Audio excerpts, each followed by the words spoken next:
London میں بیٹھ کر اگر آپ بند کمروں میں رجیم چینج آپریشن کا فیصلہ کریں گے تو آپ کی معیشت کا یہ حال ہوگا، آپ کے صوبوں کا یہ حال ہوگا، اور پھر اوپر سے ایسے لوگ بٹھا دیں جو ایک صوبے کے ساتھ مسلسل امتیازی سلوک کر رہے ہیں۔ مطلب ہمارا ایئر فورس کا جہاز ایک وزیر اعلیٰ کو ایک صوبے سے دوسرے صوبے تک اور ملک سے باہر لے کر جا رہا ہے، اور دوسرے صوبے کا وزیر اعلیٰ وہ اس کا پاسپورٹ سٹاپ لسٹ میں ہے۔ ایک صوبے کو تمام تر وسائل دیے جا رہے ہیں، اور آئی ایم ایف یہ رپورٹ کر رہا ہے کہ 5300 ارب روپے کی کرپشن ہوئی ہے اور پاکستانی عوام کے حق پر ڈاکہ ڈالا گیا ہے، اس پر تو چپ۔ یہ آج میں نے آپ سب کے لیے تمام دوستوں کے ساتھ خیبر پختونخوا کے جتنے بقایا جات ہیں وفاقی حکومت پر یہ آپ کے سامنے ہیں، یہ 4758 ارب روپے، یہ میں نے تمام دوستوں کے لیے آج ثبوت لائے ہیں۔ یہ ہمارا وفاق پر واجب الادا ہے۔ 5300 ارب کرپشن جو رپورٹڈ ہے آئی ایم ایف کی رپورٹ میں، وہ کر رہے ہیں، لیکن ہمیں جو ہے ہمارا حق نہیں دیا جا رہا۔ ایک تو حق نہیں دیا جا رہا، دوسرا خیبر پختونخوا کا وزیر اعلیٰ صرف اپنی لیڈر سے ملنا چاہتا ہے، وہ 10 دفعہ ڈیالہ جیل جاتا ہے، اس کو ملنے نہیں دیا جاتا، اور باہر جو ہے سڑک پر پوری رات گزارتا ہے۔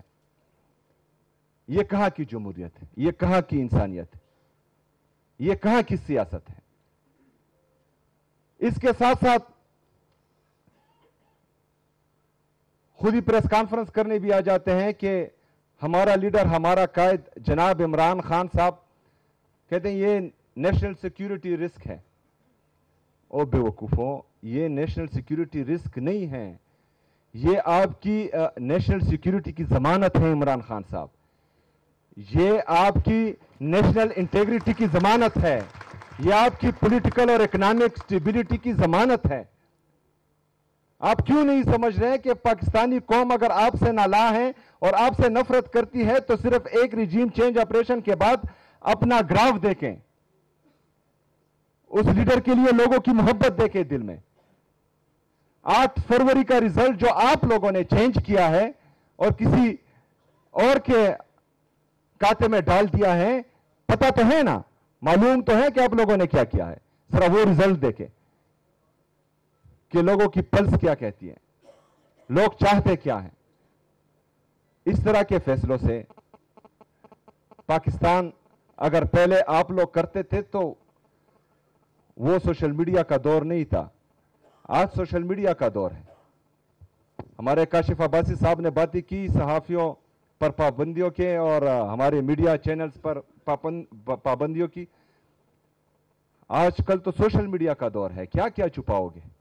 اور پاکستان کی سب سے بڑی اسٹیبلشمنٹ آج کل پاکستان کا سوشل میڈیا ہے، جو پوری دنیا کو حقیقت دکھا رہا ہے، آپ لوگوں کا اصل چہرہ دکھا رہا ہے، جو جن کا کام ہے وہ ان کو بتا رہا ہے کہ آئین آپ کو یہ اجازت نہیں دیتا کہ آپ سیاست میں مداخلت کریں، آئین آپ کو یہ اجازت نہیں دیتا کہ آپ عوام کے مینڈیٹ پر ڈاکہ ڈالیں، آئین آپ کو یہ اجازت نہیں دیتا کہ آپ ایک چٹ کے ذریعے ججز پر فیصلہ کروائیں۔ اچھا، عدالتیں، ہمارے ججز اتنے بے بس کہ وہ خود لیٹر کر رہے ہیں کہ ہمارے فیصلوں میں مداخلت ہو رہی ہے، لیکن شرم اور حیا کسی میں ہے ہی نہیں۔ جو لوگ مینڈیٹ چوری کے ذریعے حکومت کا حصہ ہے وہ ساری رات ٹی وی پر بیٹھ کر بے شرم کی طرح باتیں کرتے ہیں۔ مطلب مجھے تو سمجھ نہیں آتی کہ یہ شرم، حیا، عزت، غیرت انہوں نے الماری میں بند کر رکھی ہے کہ پتہ نہیں کہاں پر رکھی ہے، اور تالے بھی لگائے ہوئے ہیں کہ جس طرح کا وہ جھوٹ بولتے ہیں لوگ جو ہیں دیکھ نہیں سکتے اب ان کے چہرے۔ لیکن اس طرح یہ ملک چلے گا نہیں۔ ٹھیک ہے، آپ اپنی انا بغض میں ایک آدمی کو تو وہ جیل میں بٹھایا ہوا ہے ناحق، اس کی اہلیہ بشرا بی بی کو بٹھایا ہوا ہے ناحق جیل میں، ان کی بہنوں پر آپ تشدد تو کر رہے ہیں، ان کے کارکنوں پر آپ جو ہیں وہ لاٹھی چارج کر رہے ہیں، گولیاں چلا رہے ہیں، چادر چار دیواری کی پامالی مسلسل کر رہے ہیں، لیکن اس سے آپ لوگوں کے دل جو ہیں وہ اپنی طرف موڑ نہیں پائیں گے۔ یہ آپ پاکستان کو مزید خراب کریں گے. اس سے جو ہے ادارے مزید کمزور ہوں گے, اس سے لوگوں کے دلوں میں اداروں کے لیے نفرت مزید بڑھے گی, اور اس سے جو آپ پاکستان کی معیشت کا بیڑا غرق کر رہے ہیں, جس پر میں نے کل بھی بات کی کہ ہم 80,000 ارب روپے کے مقروض ہو چکے ہیں آج, جس میں 36,000 ارب روپے ہمارا بیرونی قرضہ ہے جو ہمارے ڈالر کے ریٹ کے ساتھ منسلک ہے. ہمارا ڈالر کا ریٹ فارن ریزرو کے ساتھ منسلک ہے. ہمارے فارن ریزرو اگر آج 20 بلین ڈالر ہیں تو اس میں آپ کا 70% حصہ یا I M F, World Bank, Asian Development Bank کے لون کا ہے, یا دوست ممالک نے آپ کو جو ہے خیرات دی ہوئی ہے وہ پڑا ہے. 3 سے 4 ارب روپے جو ہیں وہ آپ کے فورن ریمیٹنسز ہیں. ایکسپورٹ تو ہے ہی نہیں, کیونکہ آپ کا ٹریڈ ڈیفیسٹ جو ہے وہ 15 ارب ڈالر تک پہنچ چکا ہے. تو اگر آپ سے یہ پیسہ دوست ممالک نے اور آئی ایم ایف نے واپس مانگا تو آپ کے ڈالر کا ریٹ 282 روپے پر جو انہوں نے آرٹیفیشلی لاک کیا ہوا ہے یہ 400 سے تجاوز کر جائے گا, 400 روپے سے بڑھ جائے گا. تو یہ 36,000 ارب روپے یہ آٹومیٹکلی آپ کے 50,000 ارب سے بڑھ جائیں گے, اور آپ کا ٹوٹل جی ڈی پی 1,12,000 ارب روپے ہے. 80,000 ارب روپے اس کا 72% بنتا ہے.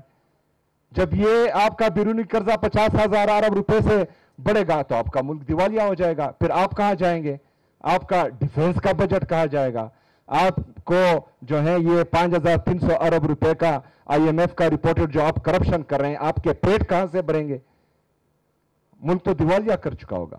تو تمام دوستوں کو یہ سمجھنا ہوگا, ہماری جتنی بھی پولیٹیکل پارٹیاں ہیں ان کو بھی, جو بند کمروں کے فیصلہ ساز ہیں, منصوبہ ساز ہیں, ان کو بھی, جو ان کو مشورے دیتے ہیں غلط ان کو بھی, کہ یہ جنگ صرف عمران خان کی نہیں ہے, یہ جنگ پاکستان تحریک انصاف کی نہیں ہے, یہ جنگ پاکستان اور پاکستانی قوم کی ہے.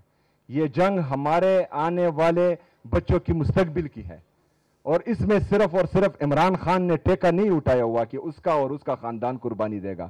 اس میں ہم سب نے اپنا کردار ادا کرنا ہے, ہم سب نے قربانی دینی ہے, ہم سب نے کڑا ہونا ہے, اور انشاءاللہ تعالی ہم سوال بھی کریں گے, ہم احتجاج بھی کریں گے, ہم اپنے حق کے لیے کڑے بھی ہوں گے, اور اپنے حق کے لیے کڑے ہوتے ہوتے اگر شہادت بھی ملتی ہے تو انشاءاللہ تعالی اسے دریغ نہیں کریں گے.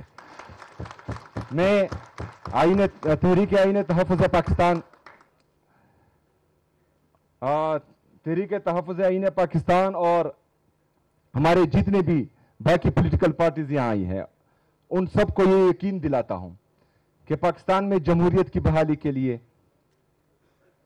حقیقی آزادی کے لیے, آزاد میڈیا کی بحالی کے لیے, آزاد عدلیہ کی بحالی کے لیے